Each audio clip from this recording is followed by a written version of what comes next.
দুর্নীতিবাজ, অপদার্থ, মিথ্যুক, গণহত্যার দোষর এখনো বাংলাদেশের রাষ্ট্রপতি। আজকে বিএনপি তার ফান্ডামেন্টাল জায়গা থেকে সরে যাচ্ছে। মাননীয় স্পিকার, শুধু জামাত ইসলাম ৭২-এর বিরোধিতা করেছে বলে কি বিএনপি এখন আওয়ামী লীগের পজিশনে চলে গিয়েছে? বাংলাদেশের ইতিহাসে প্রথমবারের মতো একজন ব্যবসায়ীকে বাংলাদেশ ব্যাংকের গভর্নর দেওয়া হয়েছে। আমি মাননীয় স্পিকার টিআইবির একটা তথ্য আপনাদেরকে দিচ্ছি।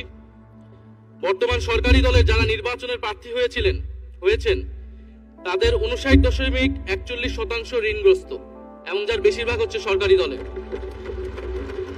সংসদ সদস্যদের ১১,০০০ কোটি টাকার বেশি ঋণ রয়েছে, যার অধিকাংশই সরকারি দলের। এদের অধিকাংশই ঋণ খেলাপি ছিলেন, নির্বাচনের আগে কিছু টাকা ঋণ দিয়ে পুনঃতফসিল করে নিয়েছেন। এবং বর্তমান যে বাংলাদেশ ব্যাংকের গভর্নর, তার স্পেশালিটিটা কি? তার স্পেশালিটি হচ্ছে এই ঋণ পুনঃতফসিল করা। এটাতে তিনি এক্সপার্ট।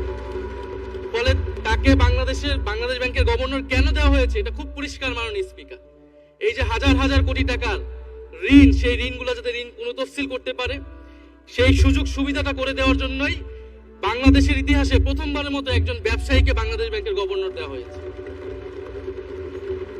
ফলে জাতির সামনে এই জিনিসগুলো পরিষ্কার হয়েছে। এখন সামনের আর্থিক খাতে আরো নিয়োগ তারা কি বিবেচনায় দিবেন, এই জন্য আমরা তাদের উপর আস্থা রাখতে পারছি না। মাননীয় স্পিকার, রাষ্ট্রপতির উপর ধন্যবাদ জ্ঞাপন বক্তব্য। রাষ্ট্রপতির বক্তব্য আমি শুনিও নাই, পড়িও নাই, এবং সেই বক্তব্য দেওয়ার সুযোগ করে দেওয়াকে আমরা প্রত্যাখ্যান জানিয়েছিলাম।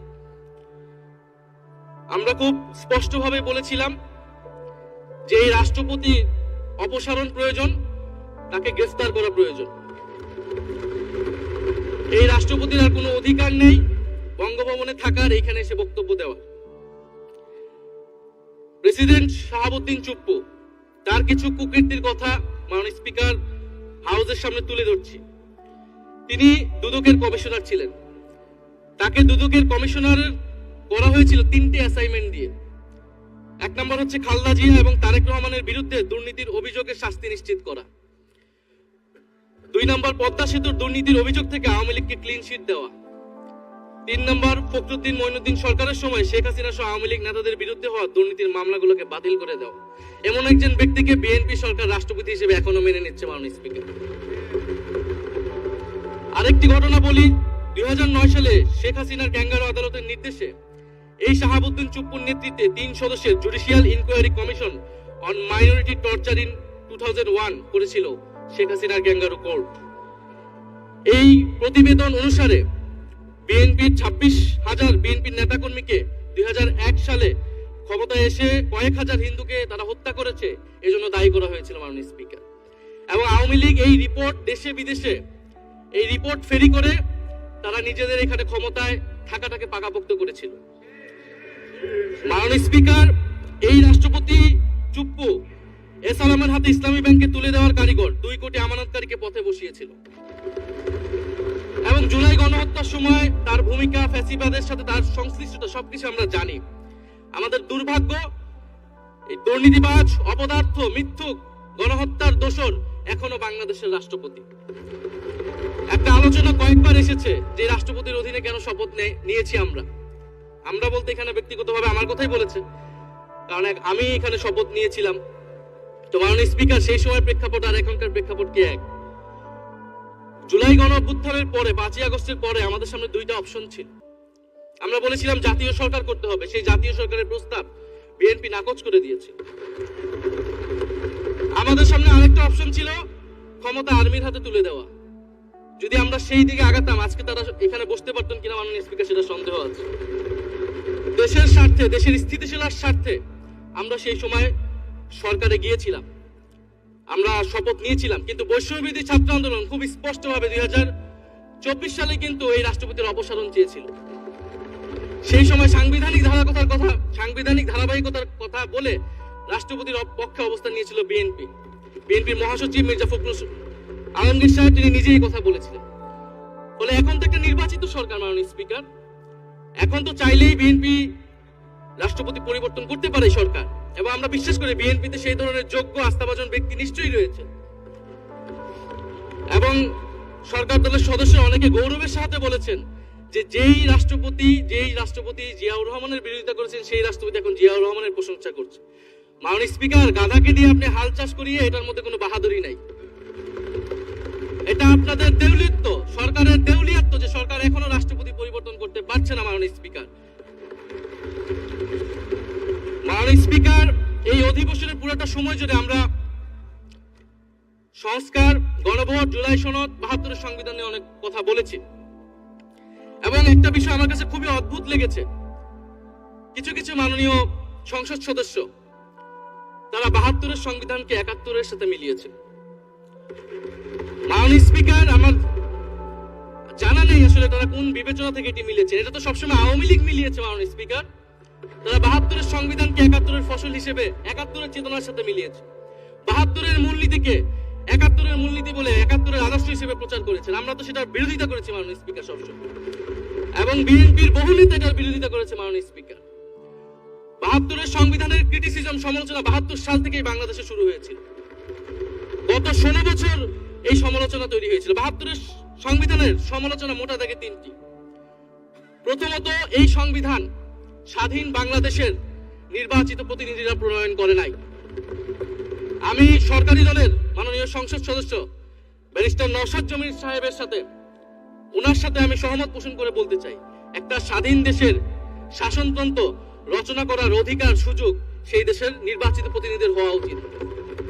৭২ সংবিধান রচনা করেছিল যারা ৭০ নির্বাচনে আইয়ুব খানের এলএফের অধীনে যারা নির্বাচিত হয়েছিল পাকিস্তানের শাসনতন্ত্র রচনা করার জন্য। মাননীয় স্পিকার, দ্বিতীয়ত, এই ৭২ সংবিধান ইনহেরেন্টলি এটা একটা আনডেমোক্রেটিক কনস্টিটিউশন। একজন ব্যক্তির হাতে সকল ক্ষমতা অর্পণ করা হয়েছিল। মাননীয় স্পিকার, সেই সময় শেখ মুজিবকে সামনে রেখে এই সংবিধান তৈরি করা হয়েছিল। একজন ব্যক্তির হাতে সংসদের ক্ষমতা, নির্বাহী বিভাগের ক্ষমতা, এমনকি বিচার বিভাগের ক্ষমতাও নানা কায়দা করে তার হাতে তুলে দেওয়া হয়েছিল। মাননীয় স্পিকার, ফলে স্বৈরতন্ত্রের বীজ কিন্তু সেই ৭২ সংবিধান থেকে বাংলাদেশে শুরু হয়েছিল। এবং সবচেয়ে ইম্পর্টেন্ট, এই সংবিধান হচ্ছে মুজিববাদী আদর্শ দ্বারা রচিত হয়েছিল। মাননীয় স্পিকার, ৭১ আদর্শ কিন্তু ৪ নীতি ছিল না। মাননীয় স্পিকার, ৭১ আদর্শ ছিল সাম্য, মানবিক মর্যাদা, সামাজিক ন্যায় বিচার। ৭২ সংবিধান এসে বলা হলো জাতীয়তাবাদ, বাঙালি জাতীয়তাবাদ, ধর্মনিরপেক্ষতা, গণতন্ত্র এবং সমাজতন্ত্র, এবং এটার বিরুদ্ধে বিদ্রোহ করেছিলেন মেজর জিয়াউর রহমান। মাননীয় স্পিকার, আজকে বিএনপি তার ফান্ডামেন্টাল জায়গা থেকে সরে যাচ্ছে। মাননীয় স্পিকার, শুধু জামাত ইসলাম ৭২ বিরোধিতা করেছে বলে কি বিএনপি এখন আওয়ামী লীগের পজিশনে চলে গিয়েছে? আমাদের জানা নেই। মাননীয় স্পিকার, ৭২ সংবিধানের বিরোধিতা করেছেন বদরুদ্দিন উমর, ৭২ সংবিধানের বিরোধিতা করেছেন মাওলানা ভাসানী, ৭২ সংবিধানের বিরোধিতা করেছেন কমরেড মুজাফফর আহমেদ, ৭২ সংবিধানের বিরোধিতা শত শত মুক্তিযোদ্ধারা করেছেন। মাননীয় স্পিকার, ফলে এই ৭২ সংবিধানকে বাতিল করার একটা সুযোগ আমাদের এসেছিল ১৯৭৫ সালে সিপাহী জনতার বিপ্লবের মধ্য দিয়ে।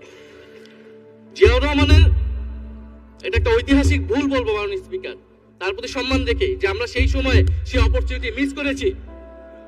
আমরা একটা গণপরিষদ দিয়ে নতুন সংবিধান করতে পারি না, এবং এই অপরচুনিটি আমরা এই ২৪ মিস করেছি এবং এখনো করতে যাচ্ছি। মাননীয় স্পিকার, মাননীয় স্পিকার, ৫ই আগস্টের পরে যখন সংস্কারের আলোচনা আসলো,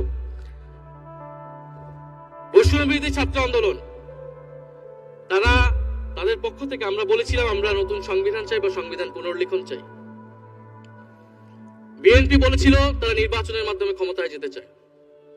ফলে ৫ই আগস্টের পর থেকে রাস্তা দুটি আলাদা হয়ে গেছিল। মাননীয় স্পিকার, তখন আমরা একটা মধ্যপন্থায় আসলাম যে আমরা সংস্কারে আসি। সেই জায়গা থেকে সংস্কার কমিশন ঐক্যমত, সেখানে আলোচনা হলো। এখন সাংবিধানিক সংস্কার পরিষদ করার কথা গণভোটে বলা হলো। এখন বিএনপি সেই জায়গা থেকে সরে গিয়েছে।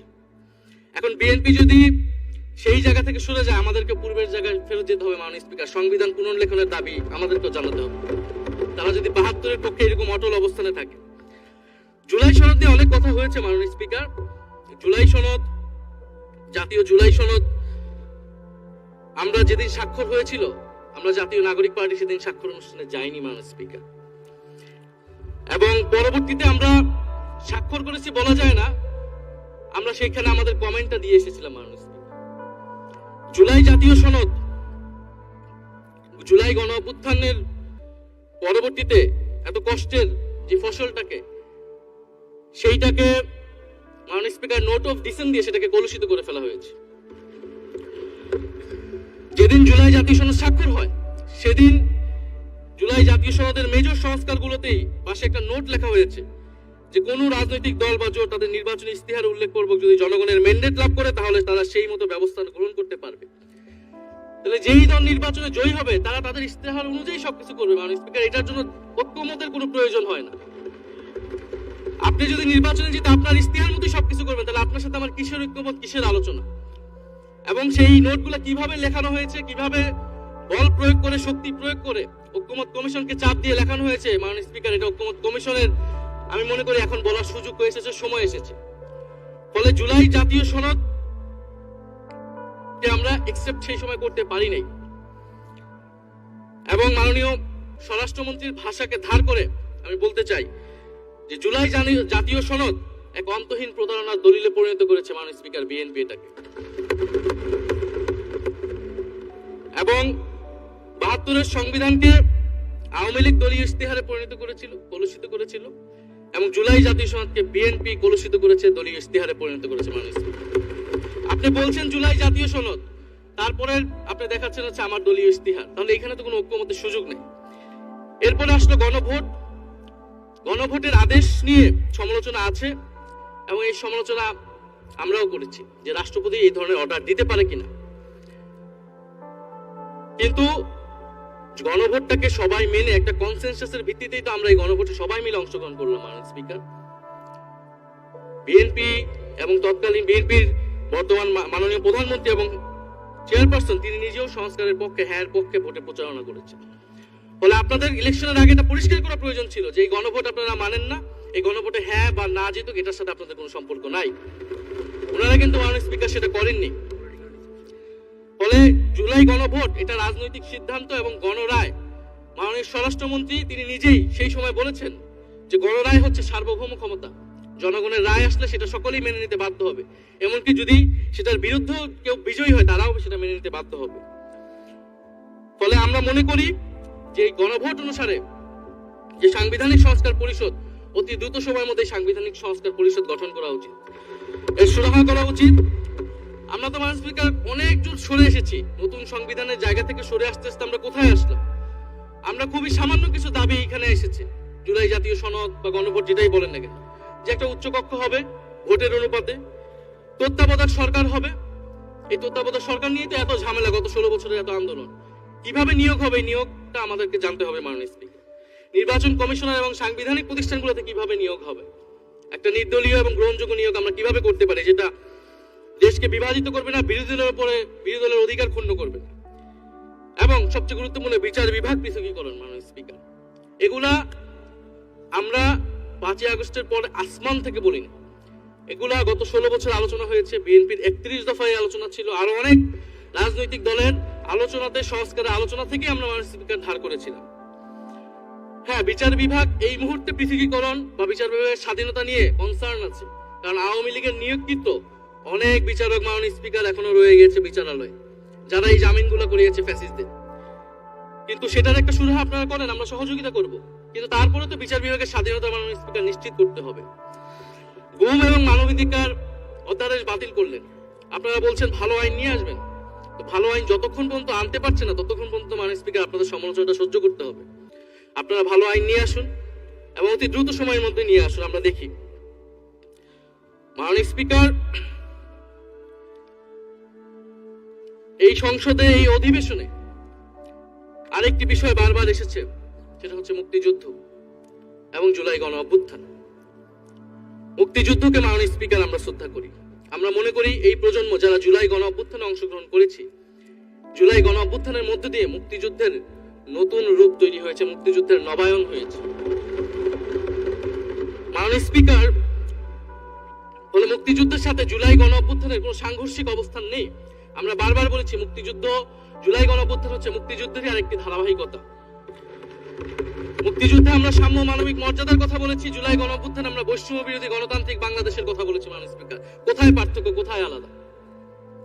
এবং কোন ঘটনা বড়, কোন ঘটনা ছোট, এটা অহৈতুক তর্ক মাননীয় স্পিকার। আমরা কেউ বলি নাই যে জুলাই গণঅভ্যুত্থান মুক্তিযুদ্ধের থেকে বড়, বা জুলাই গণঅভ্যুত্থান 90-এর থেকে বড় বা 90-এর থেকে ছোট। জুলাই গণঅভ্যুত্থান এক বিশেষ ঘটনা বাংলাদেশের ইতিহাসে, মুক্তিযুদ্ধ এক বিশেষ ঘটনা। মুক্তিযুদ্ধ বাংলাদেশের ফাউন্ডেশন, মাননীয় স্পিকার। এটার ব্যাপারে আমরা আনকম্প্রোমাইজেবল, এটা নিয়ে কোনো বিতর্কের কোনো সুযোগ নাই। তবে এই কথাটা ওনারাই বারবার বলে মুক্তিযুদ্ধকেও ছোট করতেছেন, জুলাই গণঅভ্যুত্থানকেও ছোট করতেছেন। আরেকটি বিষয় মাননীয় স্পিকার, মুক্তিযুদ্ধর কথা যখন এসেছে, আমরা যে সাম্প্রতিক সময়ে জাতীয় মুক্তিযোদ্ধা কাউন্সিল জামুকা আইন সংশোধন করা হলো, অধ্যাদেশ পাশ করা হলো, সেখানে কিন্তু একটা গুরুত্বপূর্ণ সংশোধনী এসেছে। মুক্তিযোদ্ধাদের সংজ্ঞা থেকে মুজিব বাহিনীকে বাদ দেওয়া হয়েছে মাননীয় স্পিকার। এবং আপনারা জানেন যে এই মুজিব বাহিনী, সেটাকে সংযুক্তির মাধ্যমে হাজার হাজার ছাত্রলীগের নেতাকর্মীকে মুক্তিযোদ্ধা সার্টিফিকেট দেওয়া হয়েছিল মাননীয় স্পিকার। মুজিব বাহিনীর রোল কি ছিল, এটা আপনারা এখানে যারা অভিজ্ঞ মাননীয় স্পিকার, অনেক মুক্তিযোদ্ধা আছেন, তারা ভালো করেই জানেন। মুজিব বাহিনী তৈরি হয়েছিল অন্তর্ঘাত তৈরি করার জন্য। তারা অস্ত্র হাতে দেশে পাকিস্তান বাহিনীর বিরুদ্ধে যুদ্ধ করে নাই। তারা দেশে ঢুকে মুক্তিযুদ্ধের আওয়ামী লীগ বাদে অন্য যেই পক্ষগুলো রয়েছে তাদেরকে হত্যা করেছিল মাননীয় স্পিকার। বলে মুজিব বাহিনী কিন্তু কোনো মুক্তিযোদ্ধা না বর্তমান আইন অনুসারে। কিন্তু এখানে অনেক মুজিব বাহিনীর কিছু লোক আছেন, তারা নিজেদেরকে মুক্তিযোদ্ধা হিসেবে বারবার জাহির করছে। বলে আমাদেরকে এই ফারাকটা করতে হবে মাননীয় স্পিকার। এবং মুক্তিযুদ্ধের পক্ষ বিপক্ষের রাজনীতি গত 50 বছর ধরে হয়েছে। আমরা এই সমাধান এখনো কেন করতে পারিনি মাননীয় স্পিকার? এর দায়ভার কে নেবে? বিএনপি কি নেবে না, যারা 29 বছর জামাতের সাথে রাজনীতি করেছে? একটা কথা তো এখন সবাই বলে, সাথে থাকলে সঙ্গী, না থাকলে জঙ্গি। বলে এটার দায়িত্ব ছিল তো ওনাদের, এই রিকনসিলিয়েশন তৈরি করা, এই প্রশ্নের সুরাহা করা। জুলাই গণঅভ্যুত্থানের পরে, স্বাধীনতার 54-55 বছর পরে জাতীয় সংসদে মুক্তিযুদ্ধের পক্ষ আর বিপক্ষ বলে ভাগ থাকবে, এটা তো মাননীয় স্পিকার আমরা প্রত্যাশা করি না, এটা এই প্রজন্ম প্রত্যাশা করে না। আমি মাননীয় স্বরাষ্ট্রমন্ত্রীর সাথে একমত পোষণ করি যে ইতিহাসের এই বিতর্ক আমাদেরকে সমাধান করতে হবে, একপাশে রেখে সামনের দিকে এগিয়ে যেতে হবে। এবং এটা সব পক্ষকে এটার জন্য দায়িত্বশীল ভূমিকা পালন করতে হবে। মুক্তিযুদ্ধ যেমন কোনো দেশের ষড়যন্ত্র না, আবার মুক্তিযুদ্ধের নাম করে এদেশে যে লুটপাট ফ্যাসিবাদ কায়েম হয়েছে, সেটাও আমাদের ভুলা যাবে না মাননীয় স্পিকার। মাননীয় স্পিকার, জুলাই গণঅভ্যুত্থান সকলের অংশগ্রহণে হয়েছিল, এটা আমরা বারবার বলেছি। তবে বিএনপির বিভিন্ন সদস্য তারা তাদের আলোচনায় বারবার বলার চেষ্টা করে যে আমরা ছিলাম না, আমরা তো এভাবে ছিলাম। এটা তো প্রমাণ করার প্রয়োজন নাই মাননীয় স্পিকার। এটা কেন এত হীনমন্যতা আমাদের এটা বুঝে আসে না। বিএনপি তো অবশ্যই জুলাই গণঅভ্যুত্থানে ছিল, আমাদের সাথেই ছিল। এবং সেই সময়ের একটা উক্তি বিএনপির মহাসচিব মির্জা ফখরুল ইসলাম আলমগীর, উনি বলেছিলেন যে এই আন্দোলনের সাথে আমাদের সম্পর্ক নাই, ছাত্রদের আন্দোলন। তার ওই বক্তব্য সঠিক ছিল মাননীয় স্পিকার। তার ওই সময়ে কৌশলগত অবস্থান এটাই সঠিক ছিল। উনি ওই সময় এই বক্তব্যই প্রয়োজন ছিল, এটা তো আমাদের কোনো দ্বিমত নাই। মাননীয় স্পিকার, আমাকে ডিজিএফআই, ডিবি, এসবি, বাংলাদেশের হেন কোনো গোয়েন্দা সংস্থা নাই যারা আমাকে ইন্টারোগেশন করেছে, টর্চার করেছে এবং একটা কথা বারবার বলানোর চেষ্টা করেছিল যে এই আন্দোলন বিএনপি জামাতের আন্দোলন, যারা আগুন লাগিয়েছে তারা বিএনপি জামাতের সন্ত্রাসী। এটা একবার তোমরা শুধু বলো। ডিবি অফিসের শেষ পর্যন্ত আমরা বাধ্য হয়েছি আন্দোলন স্থগিতের ঘোষণা দিতে, কিন্তু কখনো এই কথাটা মাননীয় স্পিকার আমরা বলিনি। ফ্যাসিবাদ বিরোধী রাজনৈতিক দলের নেতাকর্মীকে আমরা আন্দোলনের সময় থেকে এখন পর্যন্ত কখনো আমরা অস্বীকার করিনি। কিন্তু একটা জায়গা আমরা ফারাক করতে চাই, যে এই গণ অভ্যুত্থান কোনো দলীয় আন্দোলন নয়। 90-এর গণ অভ্যুত্থান, 69-এর গণ অভ্যুত্থান থেকে এই গণ অভ্যুত্থানের পার্থক্য রয়েছে মাননীয় স্পিকার। এই গণ অভ্যুত্থানে ফ্যাসিবাদ বিরোধী রাজনৈতিক দলের নেতাকর্মীরা নেতৃত্বে নয়, সামনে পিছনে ছিল মাননীয় স্পিকার। সামনে সাধারণ জনগণ ছিল, ছাত্ররা ছিল। ফলে সেই হিসেবে এই গণ অভ্যুত্থানকে স্বীকৃতি দেওয়া উচিত। এখন যদি বলা হয় যে অমুকের নেতৃত্বে এই গণ অভ্যুত্থান হয়েছে, আমাদের লোকেরা এই গণ অভ্যুত্থান করেছে, এটা মাননীয় স্পিকার এই গণ অভ্যুত্থানের সাথে যারা সাধারণ মানুষ নেমেছিল, যারা শহীদ হয়েছে, তাদের সাথে মাননীয় স্পিকার বিশ্বাসঘাতকতা করা হবে। ফলে জুলাই গণ অভ্যুত্থানের সকলের অংশগ্রহণ ছিল। হ্যাঁ, আমাদের অনেক মত পার্থক্য। জুলাই গণ অভ্যুত্থানের পরে আমাদের রাস্তা আলাদা হয়ে গেছে, আমরা মনে করি রাজনৈতিক ভাবে, কিন্তু গণ অভ্যুত্থান আমরা একসাথেই করেছিলাম মাননীয় স্পিকার। এবং আমি দুইটা কোটেশন বলতে চাই মাননীয় স্পিকার। 7ই আগস্টে নয়াপল্টনের সমাবেশে জনাব তারেক রহমান ভার্চুয়ালি যুক্ত হয়ে বলেন, 1971 ছিল স্বাধীনতা অর্জনের আন্দোলন, আর 2024-এর আন্দোলন হলো সেই স্বাধীনতা ও সার্বভৌমত্ব রক্ষার আন্দোলন। এই আন্দোলনে অংশ নিয়ে প্রতিটি ছাত্র জনতা আজ থেকে নতুন দিনের মুক্তিযোদ্ধা। মাননীয় স্পিকার, মুক্তিযুদ্ধের সাথে আমরা তুলনা করছি এই জায়গা থেকে, কারণ আমাদের কাছে এটা প্রায় যুদ্ধ সময় একটা পরিস্থিতি ছিল। 6 আগস্ট বঙ্গভবনে আলোচনা শেষে ব্রিফিং এ মির্জা ফখরুল ইসলাম আলমগীর বলেন, ছাত্র জনতা বুকের রক্ত দিয়ে আমাদের নতুন এক সকাল উপহার দিয়েছে। বাংলাদেশ আজ দ্বিতীয়বার স্বাধীন হলো। এই স্বাধীনতা আমাদের রক্ত দিয়ে রক্ষা করতে হবে। মাননীয় স্পিকার, আমরাও বলি রক্ত দিয়ে রক্ষা করতে হবে। মাননীয় স্পিকার, আমাকে একটু সময় বাড়িয়ে দিবেন। আমি যে সময়টা পেয়েছি এটা বিরোধী দলের কোটা থেকে, আমি আশা করব সরকারি দলের কোটা থেকে আমি আরো 10 মিনিট পাবো। মাননীয় স্পিকার, মাননীয় চিফ হুইপ এবং সংসদ নেতা নিশ্চয়ই এটাতে সম্মতি দিবেন। মাননীয় স্পিকার, আমরা ভারত এবং পররাষ্ট্রনীতি নিয়ে কিছু কথা বলতে চাই। এই সরকার আসার পর একটা জিনিস বারবার আছে যে ভারতের সাথে সম্পর্ক উন্নয়ন, এবং মাননীয় পররাষ্ট্র মন্ত্রী যিনি আগের সরকারের নিরাপত্তা উপদেষ্টা, যার পদত্যাগ তৎকালীন বিএনপি চেয়েছিলেন, সেই পররাষ্ট্রমন্ত্রী ভারতে সফর করেছেন প্রথম, এবং তিনি যে বিবৃতি দিয়েছেন সেই বিবৃতি আমাদের কাছে স্পষ্ট না। আমরা কোন ভিত্তিতে ভারতের সাথে সম্পর্ক উন্নয়নের কথা বলছি? যেই ভিত্তিতে আওয়ামী লীগ উন্নয়নের কথা বলেছিল, সেই ভিত্তিতে ভারত বাংলাদেশকে 1971 সালের পর থেকে গরদ রাজ্য পরিণত করার জন্য হেন চেষ্টা নেই যে করে নাই। মাননীয় স্পিকার, সীমান্তে হত্যাকাণ্ড এখনো হচ্ছে, আমরা নদীর পানি হিস্সা পাচ্ছি না, এবং নতুন করে যেটা হচ্ছে যে বর্ডারে বাংলাদেশি বলে বিভিন্ন মানুষকে পুশ ইন করা হচ্ছে। 2025 সালে 2 মাসে 4000 মানুষকে বাংলাদেশে পুশ ইন করেছে ভারত, ইন্ডিয়ান এক্সপ্রেস অনুযায়ী। মাননীয় স্পিকার, ভয়ঙ্কর সংকট সামনের দিনে আমাদের দিকে কিন্তু আসতে যাচ্ছে। এবারে পশ্চিমবঙ্গের ইলেকশন হলো। মাননীয় স্পিকার, নির্বাচনের কয়েকদিন আগে ভোটার তালিকা থেকে অন্তত 30 লক্ষ জীবিত ভোটারকে বাদ দেওয়া হয়েছে। এদের অধিকাংশ হচ্ছে মুসলিম এবং মতুয়া সম্প্রদায়। মাননীয় স্পিকার, এবং এনআরসি তারা করেছে, বাংলাভাষী মুসলমানদেরকে তারা বাংলাদেশি বলে বিতাড়িত করছে এবং বাংলাদেশে পুশিং করার চেষ্টা করছে। এবং আমাদের যে ভারতের সাথে আগের সংকট রয়েছে, এবং গত 16 বছর যে ফ্যাসিজম ছিল, সেটাকে আঞ্চলিক এবং আন্তর্জাতিক ভাবে আওয়ামী লীগকে স্পষ্টভাবে সমর্থন দিয়েছিল ভারত। এবং এখনো জুলাইয়ের গণহত্যাকারী খুনি শেখ হাসিনা, ওসমান হাদির হত্যাকারীরা সবাই ভারত তাদেরকে আশ্রয় দিয়েছে। ফলে ভারতের সাথে এই বিষয়গুলো নিয়ে আমাদের সরকার কি কথা বলেছে, এটা মাননীয় স্পিকার আমরা জানতে চাই।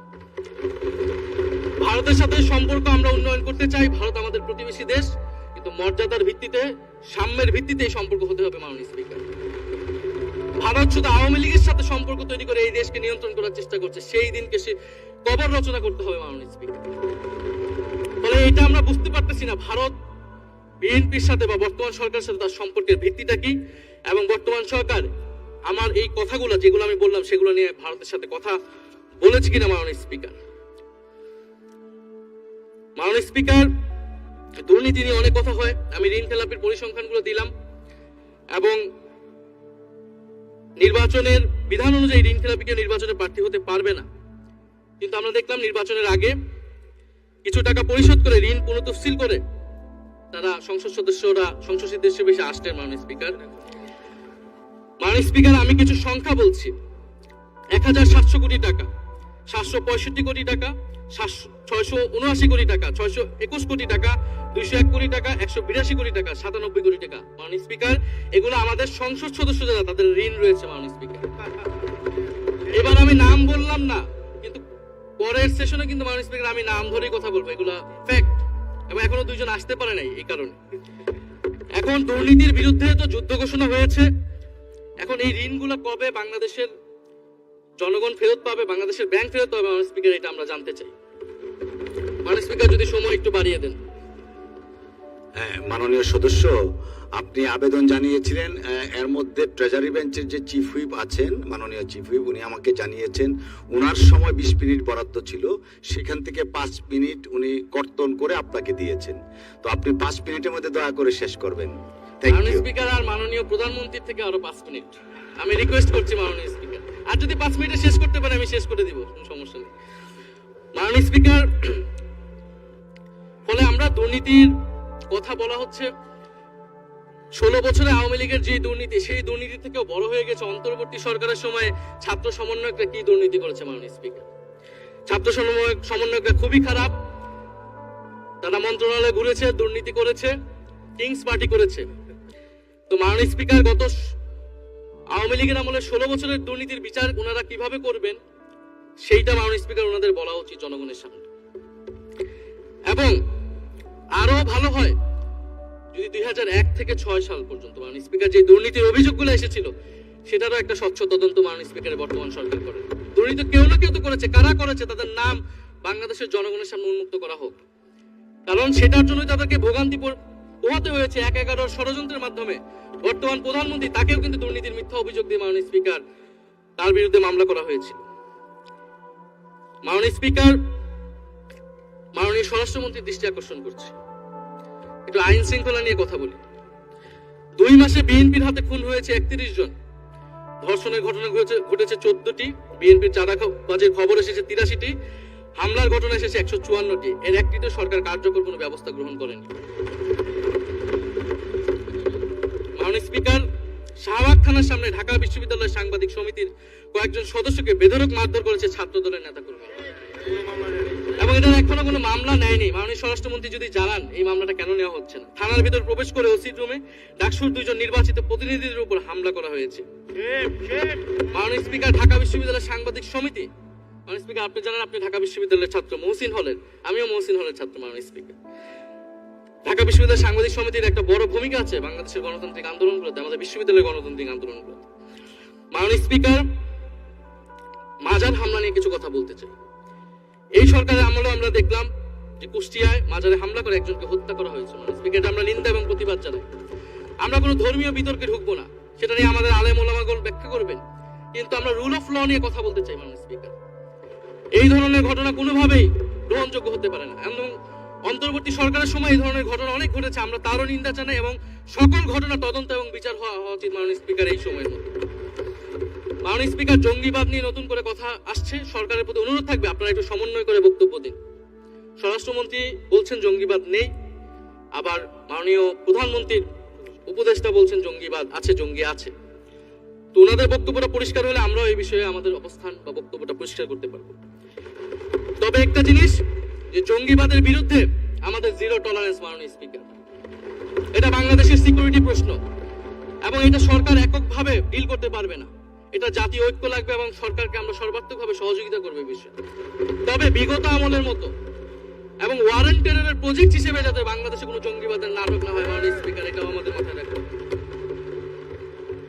মাননীয় স্পিকার, আমাদের দেশের প্রধান একটা জনগোষ্ঠী হচ্ছে কৃষক, আমরা সবাই কৃষক পরিবারের সন্তান।